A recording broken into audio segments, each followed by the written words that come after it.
And it's my pleasure to join you from Canada. I'm from McGill University.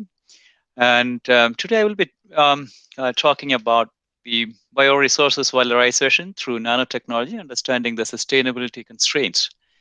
And before moving on with my presentation, I'll give a brief introduction to my group at McGill. My group is named as SAFE Nano. It's an abbreviation standing for Sustainable Agriculture, Food and Environmental Applications of Nanotechnology. And under this main scheme, we focus on three main objectives. One is to understand the toxicology of nanomaterials in order to understand what are the physicochemical properties and their relationship with the material hazardous properties of material. And we study some aspects relating to developing safe nanotechnology, basically to put the knowledge developed from nanobio interactions in developing sustainable or safer nanomaterial for food and agriculture applications, and working with industry to translate some of the exciting findings from our lab. So with that brief introduction to my group, I will go to the outline of today's presentation. I will be talking about the role of bioresources in green economy. And then I will present to you how nanotechnology is enabling many of the bioresources utilization or enhancing the utilization of bioresources, and give some of the examples from my own studies on developing safer and sustainable nanotechnology applications before going to the conclusion. I'm sorry to start with this grim picture on food safety and security. As you might be hearing from many other presentations as a part of this series, we all know that the world population is growing, and it is putting constraints on food security as well as food safety. And then there is other trends like global consumerism. Associated with is the issues of pollution, climate change, loss of biodiversity, emergence of antimicrobial resistance, etc., stressing the food security. I mean, the way we grow the food and the safety of the food when we consume the food, whether it is wholesome or safe. So there is a general call, or we experience this paradox in balancing the need to meet the world economy. While the world economy is progressing, we know that it is progressing at the assistance of environmental sustainability is questioned. And when we talk about food production as such, food security, it's not a matter of whether we can produce enough food, but the question is whether can we produce the food in a sustainable way so that generation after the next generation will have sufficient resources to enjoy as we enjoy today. So the issues associated, including material consumption, energy expenditure, productivity, profitability, carbon-based energy, or synthetic material, etc., calls for a paradigm shift or the way we were doing business. And we know the answer should be found from using alternate source of energy, renewable sources of energy, reinventing bioeconomy, and taking a Excuse me, green Saji. supply chain management concept. Excuse me, All in Saji. all, bringing the slide is not in the supply chain. presentation mode. Excuse me? Hello? Slide PowerPoint is not in the presentation mode. Can you adjust that one? At my end, I see it's a presentation mode. Yeah, it's the first slide is not moving also. Still, it is showing first. That means there is some issue. Let me go back and check. Stop sharing.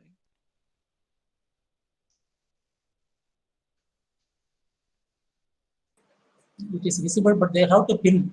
I don't know whether they know it or not. Okay.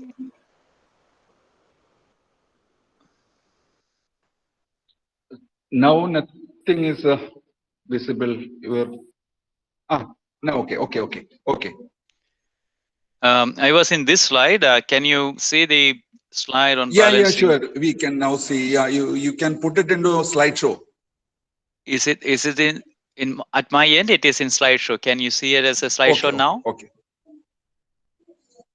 Okay. So let Yeah. me know if it is moving well. Okay, great.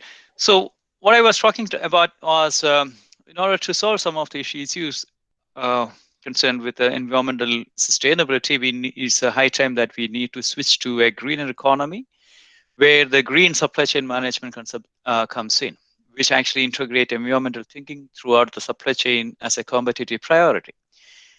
Now, we all know that bioresources do have a major role to play. And here I'm highlighting the major bioresources that has been coming into our attention recently about the use of cellulose, chitosan, or lignin. And the question is not about whether we can use it or not. There have been a renewed interest, but whether it is a sustainable way of utilization. That's when you need to understand the concept of sustainability from the point of the pillars of sustainability. As you can see in these three bubbles here, sustainability is attained only when you meet all the requirements of not all, at least the requirements of the economy, society, and environment. So each of these three players here have their own values, stakeholder values. So when you meet these stakeholder values, we get a sustainable solution. You cannot just make a profitable business which is not acceptable by the society, which is not good for the environment. We won't call that as a sustainable application or a product. We need to have all these three pillars or the constraints of sustainability, as we call, to be met to call that technology more sustainable. Now, I'll go on with these materials here, like cellulose, chitin or chitosan, which are mostly derived from the biosources. And when you look into the structure, as you can see, the repeating units of glucose with a slight modification in their side chain. But that modification actually brings all together material which are totally different from each other.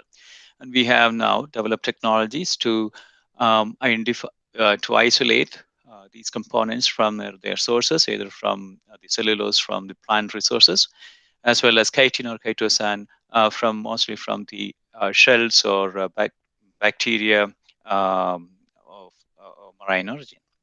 So interestingly, these materials can be put into nano size. There have been recent advancements, great lot of advancement in making these materials in nano sizes, which provides many advantages as it improves the functional properties of cellulose or chitin or chitosan. I'm highlighting one of these slides from my colleague developing how to develop the nanomaterials of chitin and chitosan. And as you can see, the can be made into nanofibers, can be electron spun, or it can be made into nanoparticles of chitosan, or it can be made into crystalline nanocellulose or crystalline nano chitosan. So because if you look into the structure of these fibrils from the origin, you can see it composed of a crystalline as well as amorphous region. You can digest away the amorphous region and get the crystalline part, which is the crystalline nanochitosan. Similarly, you can do with cellulose as well. So you obtain crystalline nanocellulose. And the advantage is when they are made into this nano form, they provide additional advantages in terms of increased surface area as well as other properties as resulting from the increasing surface area. It can be integrated into many of the formulations. It will attain many of those properties which are not seen otherwise. Can be made into for example, biomedical applications. Or as an antimicrobial agents, etc., etc. There's a lot of applications that encompassing from agriculture to wastewater treatment to pharmaceuticals and nutraceutical delivery, cosmetic applications, material design, and even for electronic devices and food and beverage applications. So it's a wide sector that covers the applications of chitosan, nanochitosan, as well as nanocellulose in general bioresources. Now, interestingly, if you look into the development of this science, you can see recently there have been a huge jump in the utilization of these material for diverse application. I'm taking the example of chitosan. As you can see, chitosan there are papers, the number of papers published has been increasing for the application of nano chitosan for cereal plants, that is to enhance the crop production if you apply the nanocellulose in plants, cereal plants. And there is an increasing number of publication in area related to nanochitosan utilization for supercapacitor applications, surprisingly, and then biomedical applications, of course. So you can see similarly there is cellulose as well. There's been an increase in number of articles or research articles published, which reflect the interest in utilizing or in applying the concepts of nanotechnology for the enhanced utilization of bioresources. So of course, there are many advantages that provide that nano sizing or making these materials in nano size provides, which starts from the increased surface area to mechanical strength to unique property of conducting, which otherwise materials may be a dull material or an insulator. Now, because of the crystalline nature or particular modifications that has happened, you can even make many of those films, conducting films, etc., etc. So there have been many advantages of making these nano materials. I'm not going into details of that. I hope with that brief introduction to nanotechnology, I will straight jump to the applications of nano in food and agriculture, which is the mainstream of my research. So if you look into the applications of nanotechnology, there have been nanotechnology applied right from the food production stage through food processing to food transportation, storage, and consumption.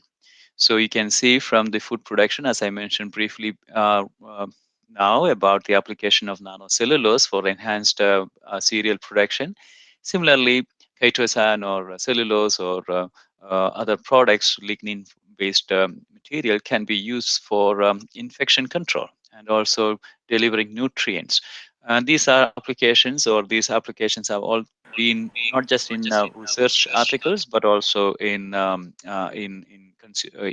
products that have been translated, or technology that have been translated into exciting products. In food processing stage, where with food contact materials, making the surfaces cleaner or antimicrobial, to flavor enhancement and fortification, especially with the thickening agents or gelling agents or coloring agents, and then to food packaging or tracking and tracing technology and intelligent packaging, where I can make nano cellulose based or nano chitosan based smart food packaging materials which are antimicrobial, which resist the gas permeation, etc. So there have been tremendous applications of nanotechnology. It's a big business. As you can see, the total estimated market share of nanotechnology in food is almost $1 trillion business. Obviously, it also brings to different aspects concerning the possibility of utilization of nanotechnology for enhancing food safety and security. But at the same time, this also shows that these materials are going to show up in our plate, and we are going to consume, or we have been consuming, many of these synthetic nanomaterials or synthetic as well as materials that are originally derived from bioresources. That means we have to look into their health hazard as well. Now, I'll give you one or two examples from the literature talking about the nanotechnology application in food production. This is a paper that was published in ACS Nano, showing the coupling of urea to hydroxyapatite, which is a mineral that is obtained from bone or teeth. It can enhance the production of a crop, and in this case, is a rice production. So here is the material. Its the core is a hydroxyapatite nanoparticle, and it is decorated with the urea. And you can see this material, the interface between the urea and hydroxyapatite, as seen in the TEM, or this SEM figure shows how it is being, it's a nanoscale material that is synthesized. And good thing about this technology is it can be bulk material. I mean, the bulk production is possible. As a result, you can make tons of this material.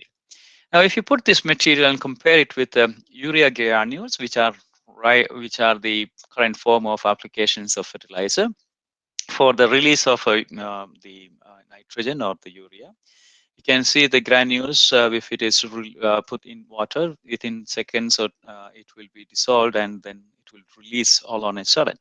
While this hydroxyapatite urea composite material releases urea slowly over a period of time, which means there is a slow and sustained release, and that means there is more chances of plants to consume or to take up this urea instead of urea being released at once. So if you look into the compositions like NPK, you can see the 100% urea in comparison to 50% urea as the nano hybrid. It is in par with the 100% urea in its composition, or is it better than the 100% urea? So now the exciting part is if you put this material for field application, you can see the production of crop, in this case rice, actually increase. It's higher than the application of urea. Here it is a treatment number 2 is the urea as applied with 100% urea, that is 100 kilogram per hectare. And here treatment number 3 indicates the productivity from a field which is applied with only 50 kilogram of nitrogen, which is actually applied as a urea nano hybrid with a hydroxyapatite. So you can see that even with a 50% of urea that is used, the productivity is significantly higher than 100% urea application. So which actually shows that it's possible to increase. This is a field up. I mean, I'm taking this example because this is not done in just in a lab, but it's applied in the land and showing the productivity increase, and it's a direct benefit of obtaining from the slow and sustained release of nano, and also urea, and as a result, the productivity has increased, and it also shows the possibility of reducing the pollution related to sudden release of fertilizer. Now, similarly, I want to highlight another aspect, which is the possibility of the tropical transfer of nanomaterial that is applied in field. In this case, the material used is a cerium dioxide, showing that cerium dioxide that is applied in the soil will be taken up by the plants, and then the nanoparticles can transfer to the leaves. Now, this study suggests that if the insects, in this case crickets, are fed on these leaves, you can find the cerium dioxide in the insect. And moreover, with this insect, that is a cricket, when it is fed to spiders, you can see the signals of cerium dioxide nanoparticle in spiders, which shows that a nanomaterial that goes into the soil can transfer across the food chain, and it can show up in the top predator in this case. Most, I mean, when we are actually consuming food, we have to understand that top predator is not the spider, but us. So that means it is going to show up one way or other in our plate. So that brings to the need of understanding or developing sustainable and safer nanotechnology.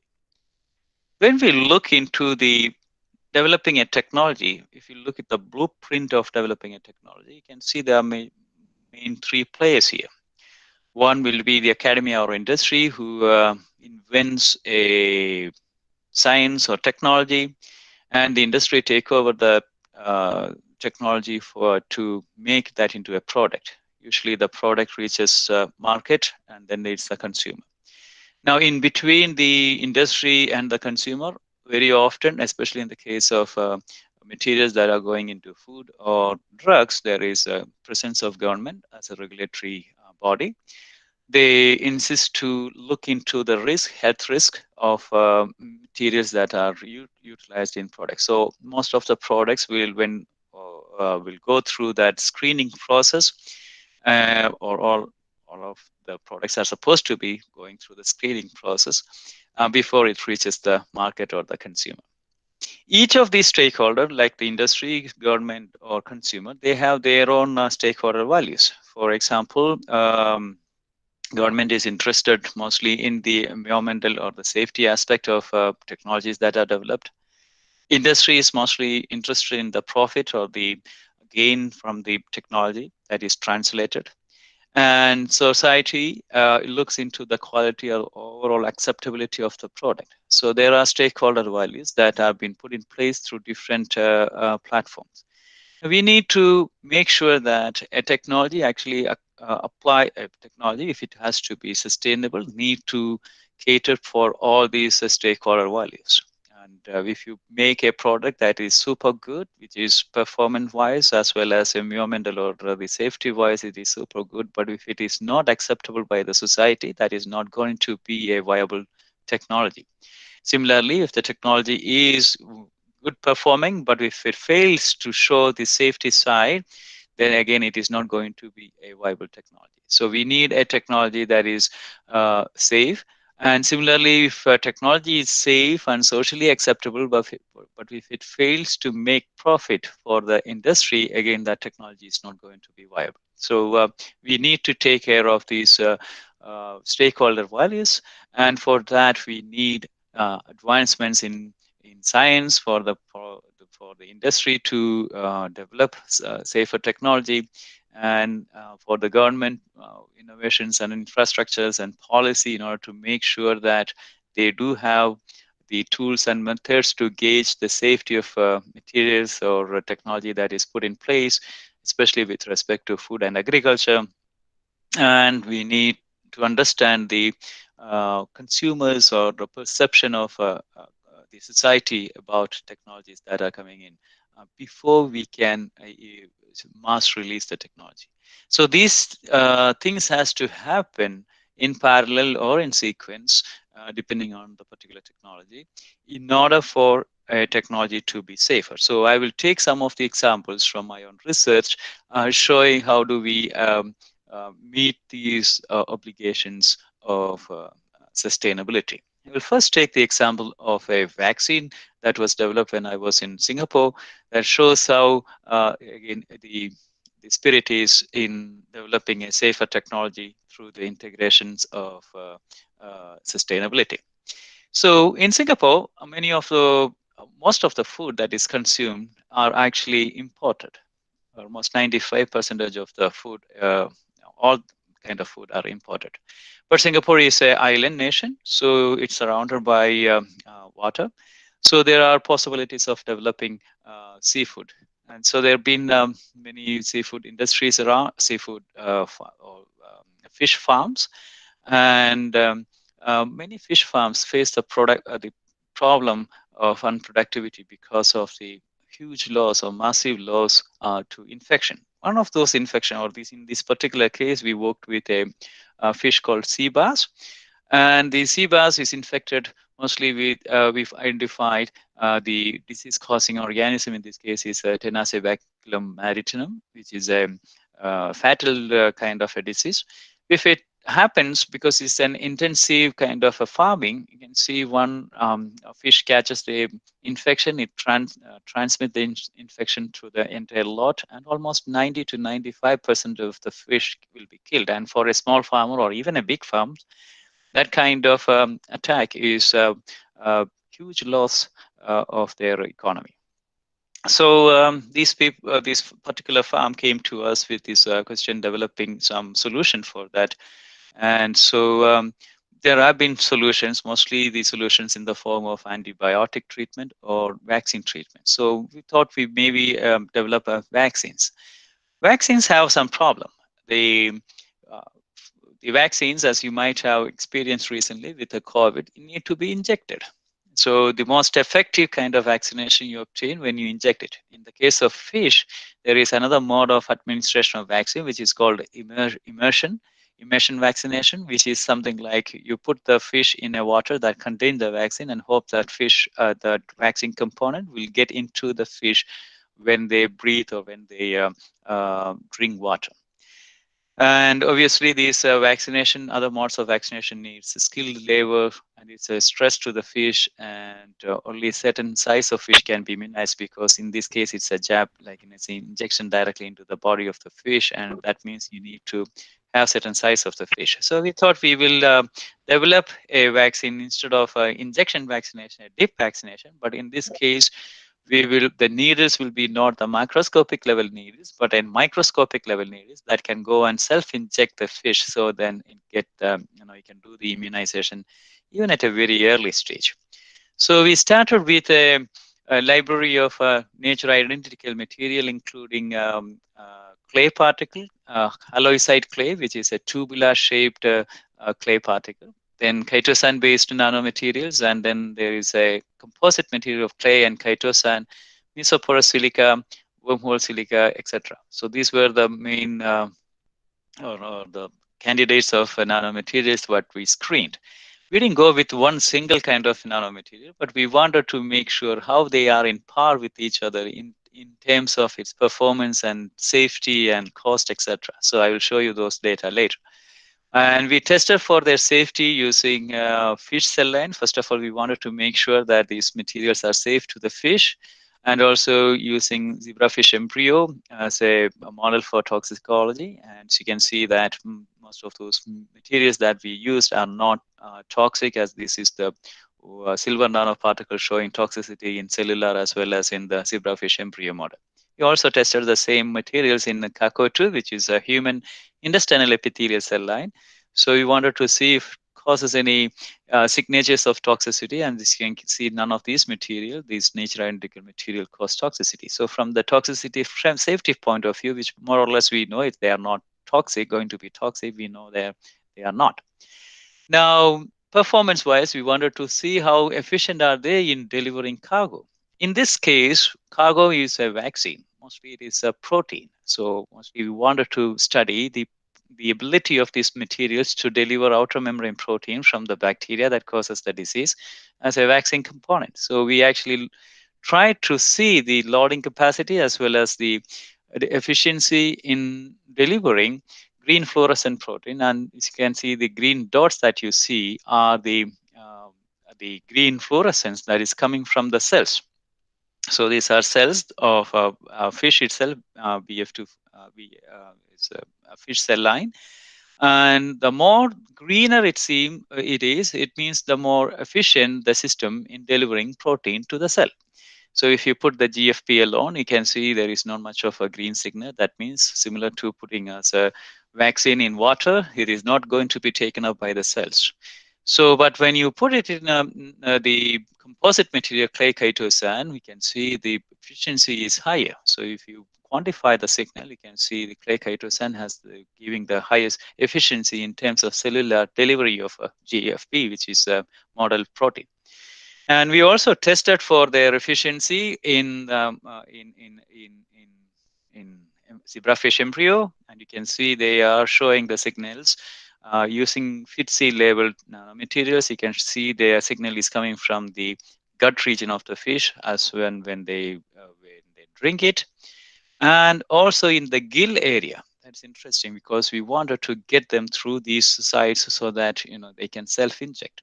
And we tested for this presence of this material in different organs in the fish. This is in fish, real fish. This is the fish fries of sea bass, and you can see the minimal level of these nanomaterials are present in muscles, but in gills and gut, they are present. And you can also notice that the level of or the signals for the nanomaterial. In this case, we are looking for the clay particles recedes after the first week, or it actually is highest after the first week of injection. And then if you check for the presence of this material after 4 weeks, almost it's reverting back to the normal level, which means it is getting cleared from the body of the fish. That's also an important factor, because even though they are safe, we want to make sure that there is no human exposure when we are consuming that food. Then we put this into a matrix. metrics of looking into the safety side through the toxicity, cost of material, the cost that is incurred in production of this nanomaterial or the nanocomposite, and their efficiency in delivering. So these are the three aspects that we wanted to basically optimize it for. So if you look into that, you can see these materials give in different regions of this the metrics that we developed. You can see uh, there are regions that are red, which we want to avoid, which are high cost, highly toxic, and poor in delivering the component. That's not what we want. What we want is a low cost, low toxicity, and high efficiency in delivering the cargo. In this case, the protein. As you can see, there is clay chitosan material or hydroxyapatite, halloysite clay, etc. Actually falls in that region.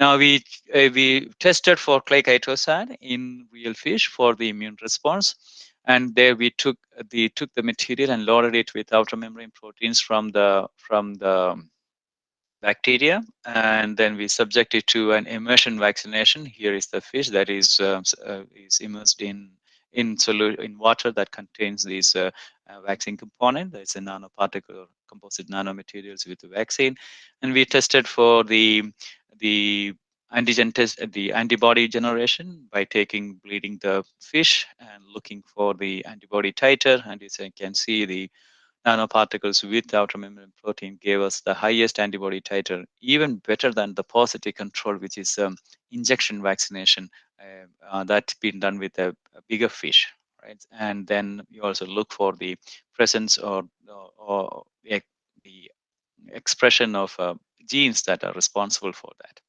which also shows, which promises or indicates the same kind of response as we obtain from the antibody titer. Showing that it's a study showing exemplifying, if you want to develop a technology, we need to not just look into one nano or a tech material, but make sure that the nanotechnology or any technology that is developed is cost effective, is safe, and is efficient, and we can optimize that by that metrics. And by doing so, what we are making sure is more sustainable, and it's a material of a natural origin, and it can be scaled up, it can be profitable, can be translated. And as of reason, now the technology is being applied in that fish farm that we collaborated with. So that's one example. Another example of our work is recently on titanium dioxide replacement. So you know, titanium dioxide is one of the whitest material known to man. It's extremely good in terms of its hiding power as a paint. It has high refractive power, and as a reason, it is being used in many paints as well as surface coatings and as a sunblock, and it is used in food. It may be surprising to know that this material has that kind of wide application, ranging from the paint to food. And it is a material, photoactive material, which shows, we have seen that toxicity is a function of band gap energy, which has been shown previously. So unless this material is excited by a light, they are benign. So we have shown this in another research study, which is showing that in dark conditions, the material is benign, but when you actually put this material under light, it become toxic to environmental life forms, in this case a fish. And we studied the mechanism. Obviously, it's a photoactivation, generation of a reactive oxygen species, etc., showing in cellular as well as an animal or in embryo models, showing that it behaves differently from other material like a silver, for example, which is toxic under dark and light condition, but titanium dioxide is toxic only when it is in the presence of light.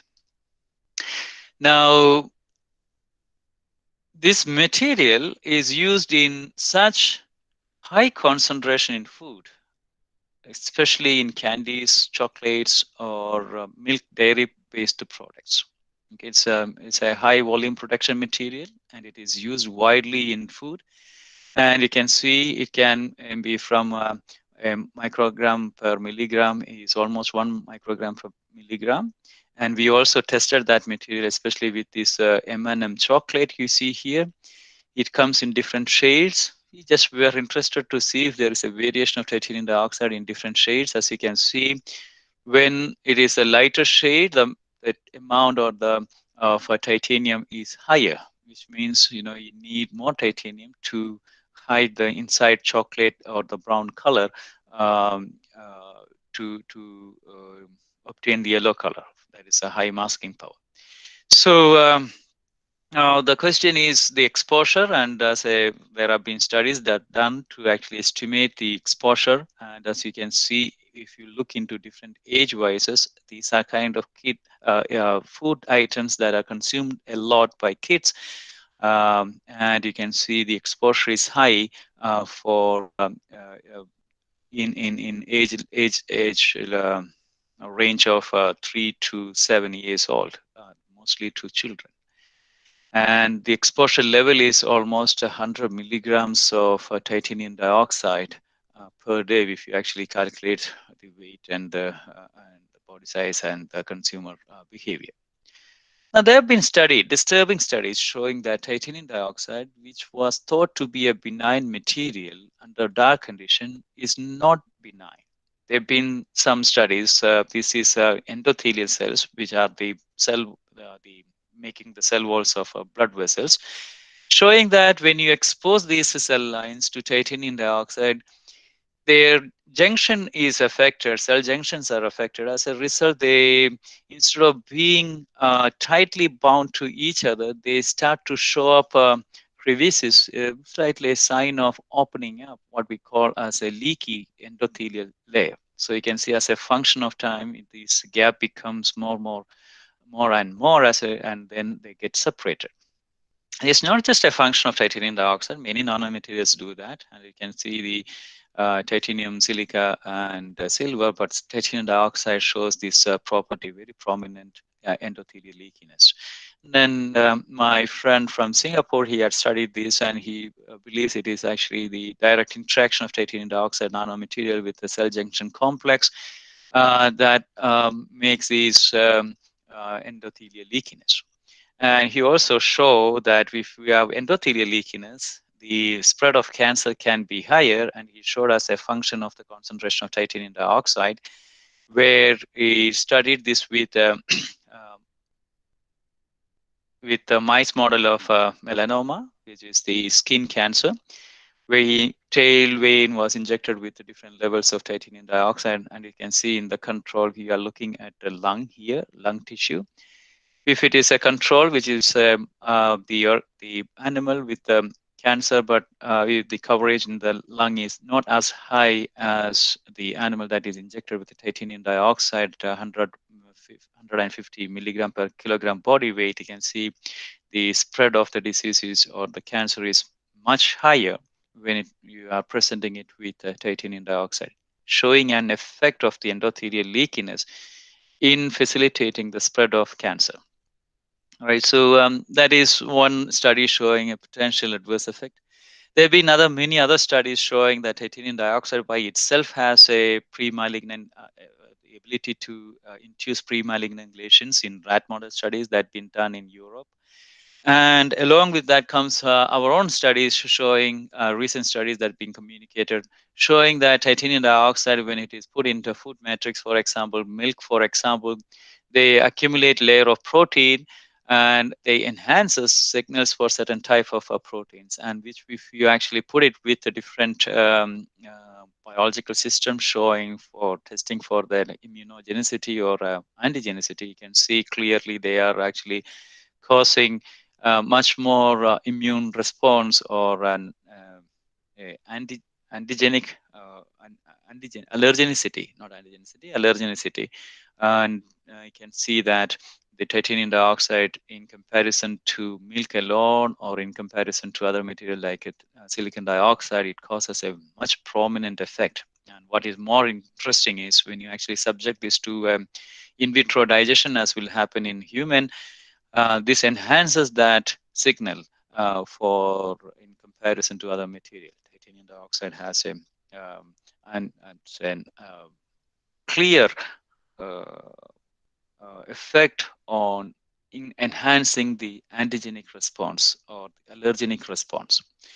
And there have been another reason because of their epithelial leakiness. It's not endothelial leakiness. We studied the possibility of titanium dioxide causing the epithelial leakiness using cellular models. And again, we show that when you have the titanium dioxide co-exposure with the milk, for example, it can again cause an increase in allergenicity. That's because it causes the epithelial leakiness, and also it has some effect on the epithelial cell, which actually makes some of the cytokines that actually um, activate the mast cell to degranulate. So there have been many aspects relating to the potential effect of titanium dioxide. It may not be a lethal effect, but from the point of titanium dioxide by killing, but then it has an indirect effect by enhancing antigenicity or allergenicity of proteins, especially food allergens. With that background, we wanted to see if we can develop an alternative to titanium dioxide. Here is a material that we use called layered dihydroxides, LDH in short. They are like a synthetic clay. You can imagine that way. It's aluminosilicate or magnesiosilicate materials. It can be developed. It can be easily synthesized. So the morphology, typical morphology, is a plate-like morphology with the different layers, and you can incorporate proteins as well as you can surface coat it with CMC or cellulose, carboxymidine cellulose, in order to stabilize these particles. So that was our intention. So what you're looking at is the typical morphology of these bare materials that been synthesized, LDH. But when you actually incorporate protein into the structure, it becomes more of a spherical structure than a flowery structure, which otherwise will be the typical structure of titanium LDH when you look under the TEM. And we characterize for their behavior in terms of reflectance, and we see the material that we develop has a good absorbance behavior. Here is the titanium dioxide, and you can see the LDH is much high in its reflectance characters in comparison to other replacements of titanium dioxide, which is silicon dioxide or rice starch or other materials. Now, we also looked into the masking power. Here you can see titanium dioxide has an excellent masking power, like I mentioned to you before. And here is the typical silica particle that is used. You don't see much of a masking there, rice starch. But in comparison to these, you can see the CMC LDH that is intercalated with the casein actually shows an excellent kind of masking power, which was not as good as the titanium dioxide, but it is compared to any other material, it has a good masking power. And we also looked into the sedimentation kinetics to see if it is will be stable in the solution, and different temperatures, different pH conditions we tested, and we found that this material, once the complete material that we develop, do have a much higher stability than the LDH alone, or the original particles of LDH. And on top of that, since we intercalated it with casein, we wanted to see if it has a effect on the allergenicity. And as you can see, the allergenicity is reduced as a function of intercalating. It's not enhanced, but it is there. But we have to show that it does have a potential of allergenic response. But if you are going to incorporate this in dairy products, you can see that it is much less, or it won't be higher than, it won't enhance the allergenicity of milk protein in this case. And you also tested for safety using cytotoxicology, looking at the signatures of toxic response, and you can see again this material is benign. Again, showing that it is possible to develop alternative if you know the mechanism. We can tweak the properties of the material to make it benign and to make it more safer. There are many other examples. I will also highlight one of these recent advancement. Here is making a biosurfactant from a proprietary bacteria that my colleague isolated, and you can cultivate the bacteria. Good thing is, if you want to obtain the bioactive version, which otherwise you have to go through a downstream process, now you put the solution with the nanoparticles, you can see that the bioactive portion will be absorbed onto the nanomaterials, in this case the LDH or halloysite clay particle, again a natural material. You can show that it enhances the function in terms of biosurfactant or antibacterial property. This is again a patented IP protected product, which has a huge application for biopesticide, like in field. And there's a company involved in that. They are trying to translate this technology for field applications of this. And like I'm showing you, when you use this kind of nanomaterial, it cut the cost from the point of production, because which otherwise, if you want to obtain bioactive products from such kind of fermentation, you may be knowing that you need to isolate it, and that isolation and purification is a major constraint for the industry. And if we can obtain it with a single step, where you add the nanomaterial and just take the precipitate and then apply it directly, it will make it that kind of processing much more efficient and cost effective.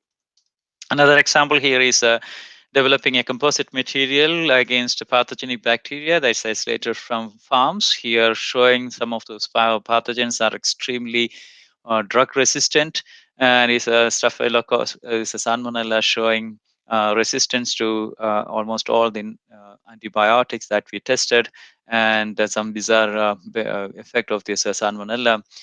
We wanted to see if we can actually develop a simple technology to counteract the antimicrobial resistance. And what you're looking at is same kind of nanomaterials. Here is a silver nanoparticle. Here is the halloysite clay particle, which being coated with surface coating functionalization. And what we did is we engineered this material to generate nano silver on the surface. What you're looking at is the halloysite clay particle, which is impregnated or in situ impregnated with the silver nanoparticle.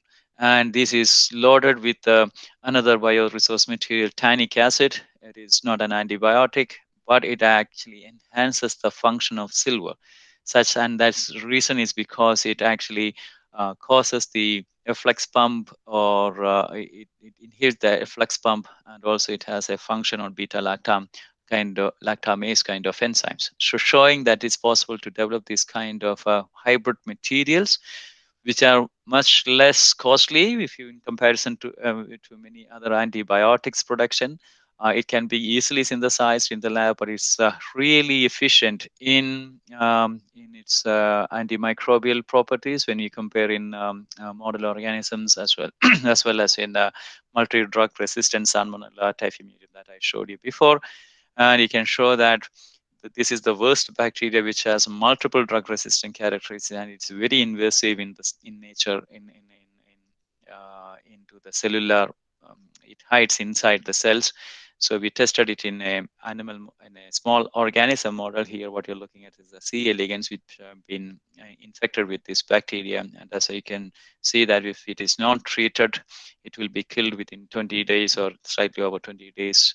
And if you are treating these bacteria with this material that we develop, you can see there is a substantial improvement in the survival rate, similar to the non-infected one. So it's showing that, again, is a sustainable technology, which is clay-based silver nanomaterial, which is coupled with the tannic acid, even with that coupling process. Or if you calculate the cost and the production, the scale-up possibility, that has a very good chance of scale-up. And again, it's a technology that being manuscript is under preparation, and it's IP protected. Now, these are some of the examples showing that by cleverly integrating the principles of green supply chain into technology development, it is possible to develop efficient technologies from bioresources itself. And also shows that nanotechnology could be utilized for enhancing the functional properties of many of those bioresource materials. And before I conclude my presentation, I will give you what can be our model if we were to develop such a technology. So our motto is simple, economically and environmentally sustainable, socially acceptable, and with an inbuilt design to anticipate and erase potential risk. So that is the motto or the paradigm that we are chasing. The technology that we are developing, it need to be a very simple technology, but it should be acceptable by the society. It should be benign to the nature or the environment, and if possible, it should have a design to take care of any kind of future potential risk. As you might have seen with plastics, now we learn about the nanoplastics and microplastics obtained from the degradation of plastic material that we have used and thrown. So if there was a technology inbuilt into that material to take care of itself for this complete degradation or disintegration, then it would have not been a problem. So if we look into such kind of technology, we need some image, and I believe this is the best image that you can get. If you look into the picture of pencil is such a good device that it is simple, economically and environmentally sustainable. Moreover, it has a design to anticipate and erase any potential mistake that can happen from use of this technology. So our challenge is making nanotechnology pencil perfect. With that message, I would like to conclude my presentation. I will be happy to